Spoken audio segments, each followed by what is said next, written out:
6개월이 제일 중요합니다. 안녕하세요. 타미 성형외과 김선호 원장입니다.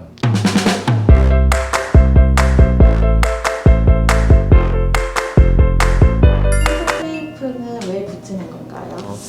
궁금해하시는 분들이 많아서 제가 흉 테이프를 들고 나와 봤는데요.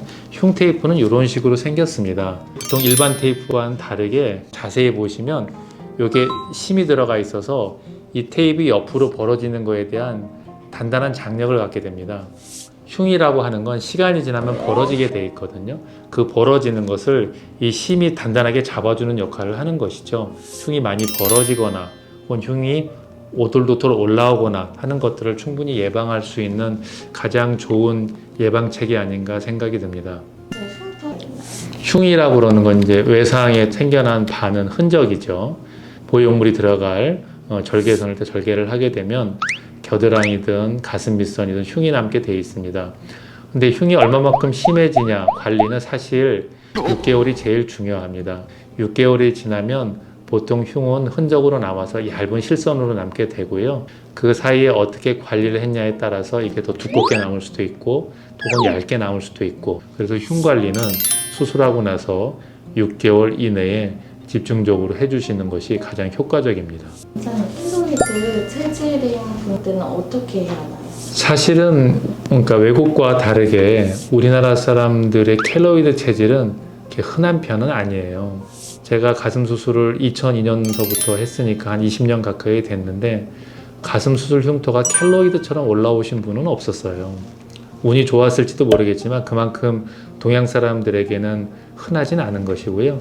켈로이드와 비후성 반응, 그러니까 흉이 좀 더 도드라지는 것과 똑같다고 생각하시는 분들이 많은데 그건 엄연히 좀 다른 겁니다. 생각보다 심하게 올라와 있는 건 대부분 비후성 반응입니다.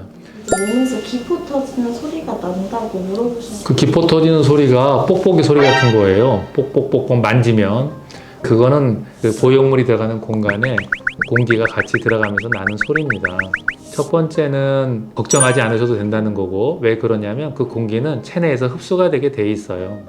그리고 두 번째는 테크닉적인 문제인데 그 보형물이 들어가는 그 공간을 저스트하게 딱 맞게 만들면 기포 터지는 소리는 대부분 나지는 않아요. 근데 그 공간을 조금 더 보형물보다 크게 만들었다든가 하면 기포 터지는 소리가 며칠 날 수는 있죠. 근데 걱정할 문제는 아닌 겁니다.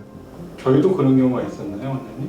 뭐 저희 병원 자랑이라고 하기도 좀 뭐하고 제 자랑이라고 할 것도 좀 뭐하지만 18년 넘게 가슴 수술을 했지만 제가 수술했던 환자 중에 기포 터진다는 얘기는 못 들어본 것 같아요. 이건 그냥 제 자랑이니까 그냥 넘기셔도 될 것 같아요. 가슴 수술 후의 마사지도 사실 성형외과 의사들마다 다양한 견해가 있고 딱 정해진 것은 없습니다. 하지만 예전에 스무스 타입의 보형물을 쓰는 경우에는 마사지를 저도 적극 추천했었는데요. 요즘은 매끈한 스무스 타입의 보형물은 거의 안 쓰는 것으로 알고 있고, 텍스처 타입의, 우리나라 말이 없습니다. 텍스처 타입의 약간은 거친 보형물을 쓰는데요. 그 보형물을 쓰고 나서 마사지의 필요성은 거의 없어졌다고 하는 게 우리 성형외과 의사들의 정설입니다. 하지만 아직도 걱정되는 이제 성형외과 의사들은 마사지를 한 달 혹은 2달 좀 자가적으로 교육을 시켜서 하라고 추천은 하고 있는데요.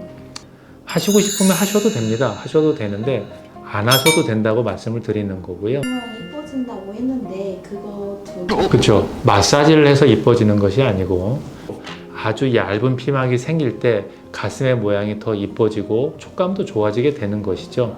그래서 마사지를 해서 모양이 이뻐졌다는 얘기는 조금 잘못된 얘기인 것 같습니다. 오늘은 가슴 수술 후에 관리에 대해서 쉽게 설명을 드리려고 했는데요. 더 궁금한 것이 있으면 댓글 부탁드리고요. 오늘 설명을 한 타미 성형외과 김선호 원장입니다. 감사합니다.